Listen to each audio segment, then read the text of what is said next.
What's up, everybody? Welcome back to R&L Guns. Got another history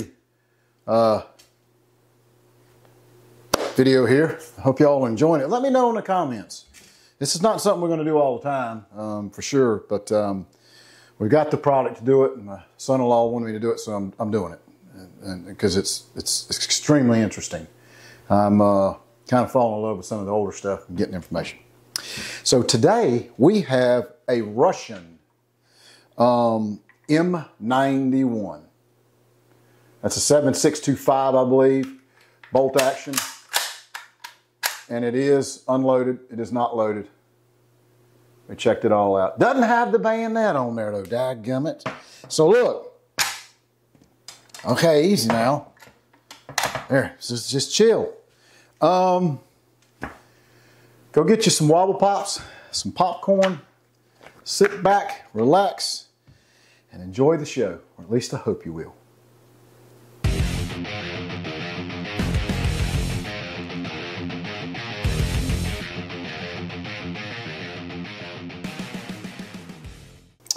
Here we got, this is really, really cool. Probably one of the best ones I've researched so far, because, oh my God, there's a lot. So this is going to be a hot minute. So, and again, we're going to see if it's original or replica. And there is some things to look in here to figure that out. I went back to the guy's database. If you watched the last video on the Crescent shotgun, I got hooked up with a guy off of a forum on the interwebs, and he helped me out. So I went back to his site again. Yep, and helped me out again. So anyway, here we go. Crack that lid on that wobble pop. Eat that popcorn, because here we go. Make sure it's a big bucket of popcorn.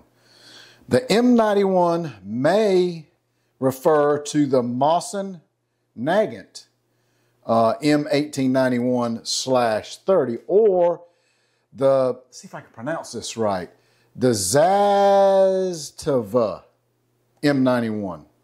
Z-A-S-T-A-V-A. Zastav? I don't know.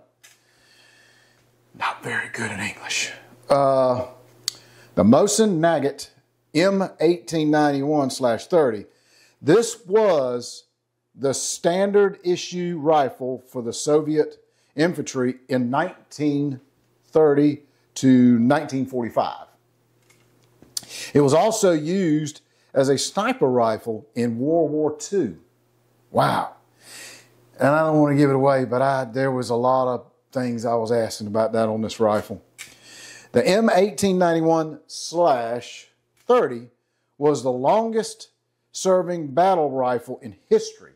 So it was long, and guys, gals, this thing is flipping heavy. I don't know how they carried this thing. They must have been, they got muscles. I can tell you, I can work out with this thing. It's heavy. It was known for being rugged, reliable, and accurate, with the average minute of accuracy ranging from 1.5 to 1. Wow. German snipers reportedly preferred captured Mosin-Nagants to their own Moser carbines 99K rifles.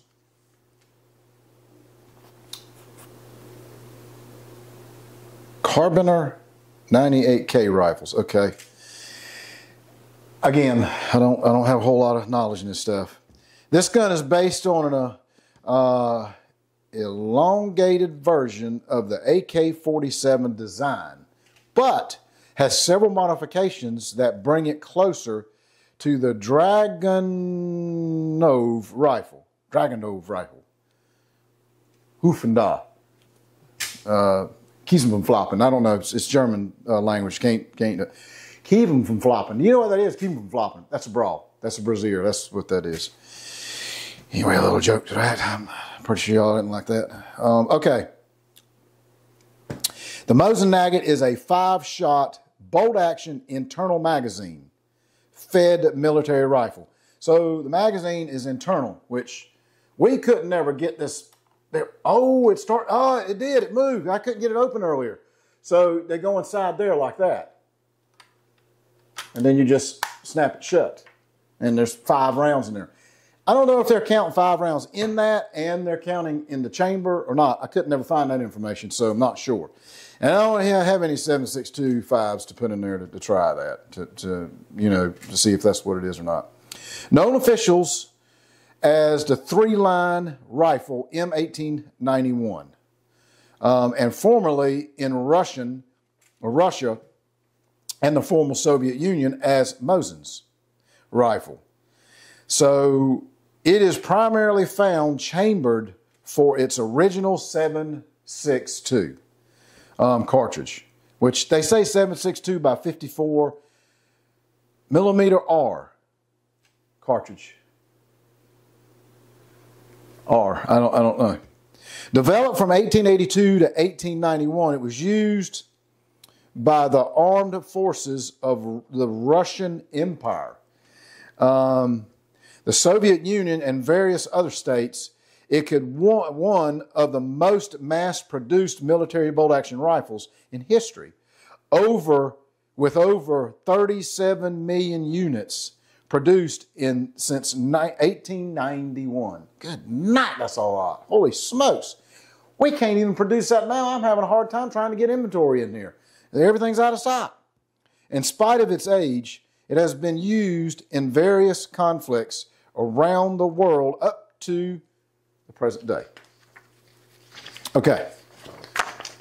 Oof, there's a lot of information on this thing. During the Russian-Turkish War, 1877 and 1878, Imperial Russian troops, armed mostly with single-shot Berlin rifles, suffered heavy casualties against Ottoman troops equipped with the Winchester 1866 repeating rifles, particularly at the bloody siege of Pleven. Yeah, I guess that's what it says. This shown Russian commanders the need to modernize the general infantry weapon of the army. So various weapons were acquired and tested by the GAU of the Ministry of War of the Russian Empire. And in 1889, the Liberal Model 1886 rifle was obtained through a semi-official channels from France. It was supplied together with a model of the cartridge and built but without primer or smokeless powder. Is that a powder gun? I don't know. Those problems were solved by Russian scientists and engineers. The smokeless powder, for the instance, was produced by DMITRI. It's an MENDELEEV. These are some names I cannot pronounce. So in 1889, the rifles were submitted for evaluation. Captain Surgical in Vanash Mosin. I can't. It's just hard to pronounce. I ain't making fun, okay? Okay. Move on. Well, submitted his three-line caliber to a .30 caliber 7.625 millimeter rifle. Belgian designer Leon Nagget submitted a 3.5 line .35 caliber 9 millimeter design, and the captain, oh God, here we go again, Zinoviev. Y'all pronounce this for me. Zinoviev. It ends with a V. I mean, what name is that? Like a name that ends with a, I don't know, a T, a S? I don't know. Okay, submitted another 3-line design.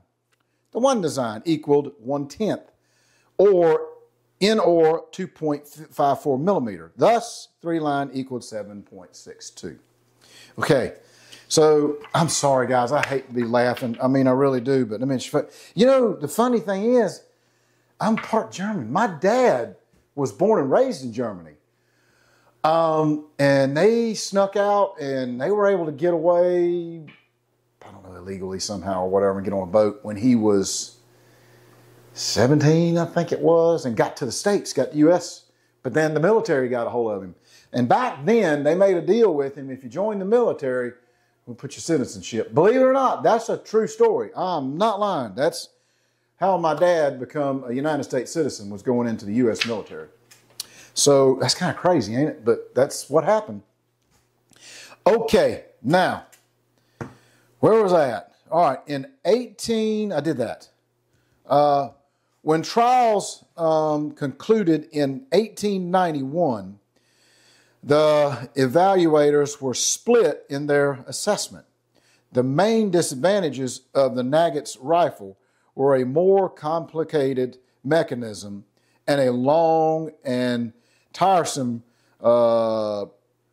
process of disassembling, which required special instruments. It was necessary to unscrew 2 fasteners. Mosin rifle was mainly criticized for its lower quality of manufacture and materials due to the artisan pre-production of his 300 rifles. Okay. All right. Now, the commission initially voted 14-10 to approve Mosin's rifle. At this point, the decision was made to rename the existing commission and call it Commission for Creation of the Small Bore Rifle. Oh, God, I don't know what that says. And to put on paper the final requirements for such a rifle. Okay. The inventors obliged by delivering their final design.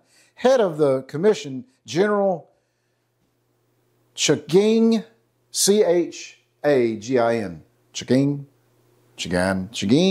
ordered sequential tests held under the commissioner's supervision, after which the bolt action of the Mosin design was ordered into production under the name of 3-line rifle, M1891. That's how this got become its name. So let's look. Okay, I want to show you something here real quick if I can hold it out, because we're trying to get to where, is this a replica or is it a original? Can you see? Where's it at? What? Right there on the thing. Can you see the serial number? It's right here, right there. Can you see that? I'll try to get it to where you can. I hope you can. Okay. Now, if you look at it really, really close, try to take a picture of it and put it up there so you can see it.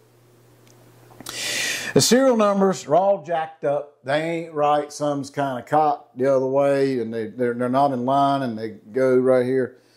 Okay, that is an indication of whether it is an original or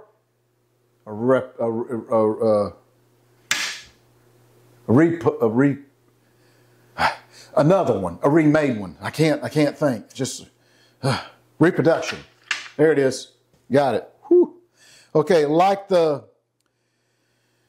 GEWEHR 98. I don't know. I don't know. The 1891 Mosin used 2 front locking lugs to lock the action. However, the Mosin lugs locked in the horizontal position, whereas the Mauser locked vertically. Okay. The Mosin bolt body is multi-piece, whereas the Mauser is one piece. The Mosin uses interchangeable bolt heads like the Lee Enfield, unlike the Mauser, which is used a controlled feed bolt head, in which the cartridge base snaps up under the fixed extractor as the cartridge is fed from the magazine. And the Mosin has a push feed received bolt head in which the spring-loaded extractor snaps over the cartridge base as the bolt is finally closed, similar to there's that name again, 1881 and the M91 Carcano, or modern sporting rifle like as the Remington 700. Wow, that's a lot of information, and I forgot what the heck said on the third one. I don't know. That's a lot. Holy smokes. There's some of you guys out there know what I'm talking about. Feel free, comment. Send me an email, rnlgunsandammo@gmail.com. Help me out. I don't know a whole lot of this stuff. Heck, I'll send you a free mug or something, an R&L gun mug. Just help me out. I need a little bit more information on this. It's kind of hard to put everything, in one video when this thing goes back to, in 1800s. You just can't. The only thing I can do is just do a little bit at a time. Like the Mauser, the Mosin uses a blade ejector mounted in the receiver. I don't see what they're talking about there. The Mosin bolt is removed by simply pulling it fully to the rear of the receiver and squeezing the trigger, while the Mauser has a bolt stop lever separated from the trigger. Okay, well, let's try this. Okay, it says it's removed by pulling the bolt back, pull the trigger, and oh yeah, look at that, comes right out. So that means it is definitely the Mosin. Let's see, fully Mosin bolt is simply moved by fully squeeze the trigger. Yeah, so this is the Mosin version. So I'm going to put some oil in that while we got it sitting here. So that's kind of cool. That's the first time I've did that. I hadn't done that before, and I guess you just slide it back in, and voila, here we go. Let's put a little bit of oil on it. I got some right here. Got some hops, man. Y'all, you got to get some of that. That's good stuff.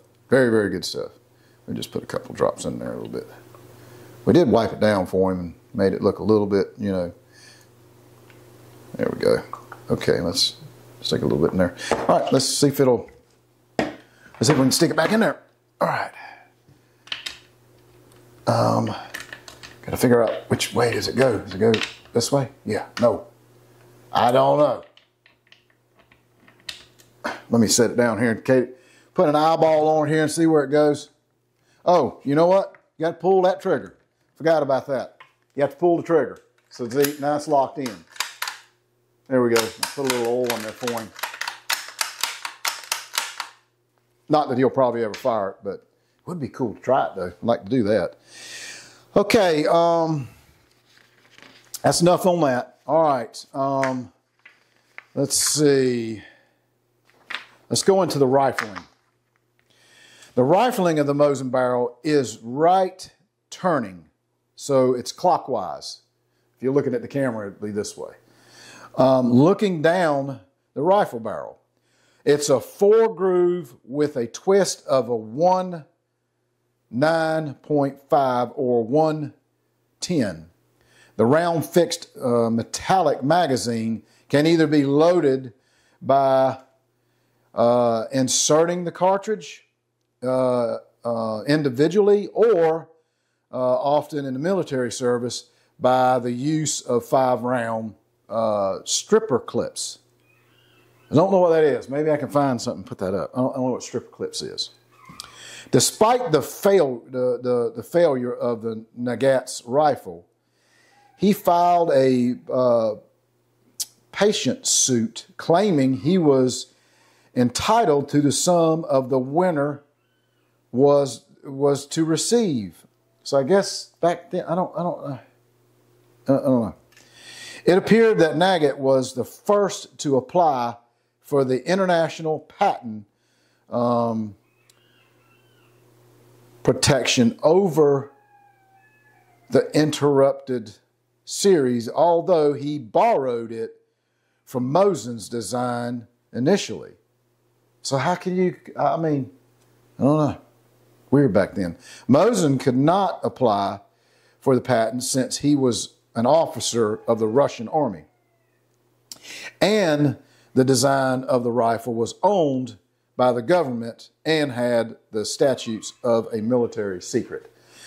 I do have some more, but it's basically going to go about the same as what that is.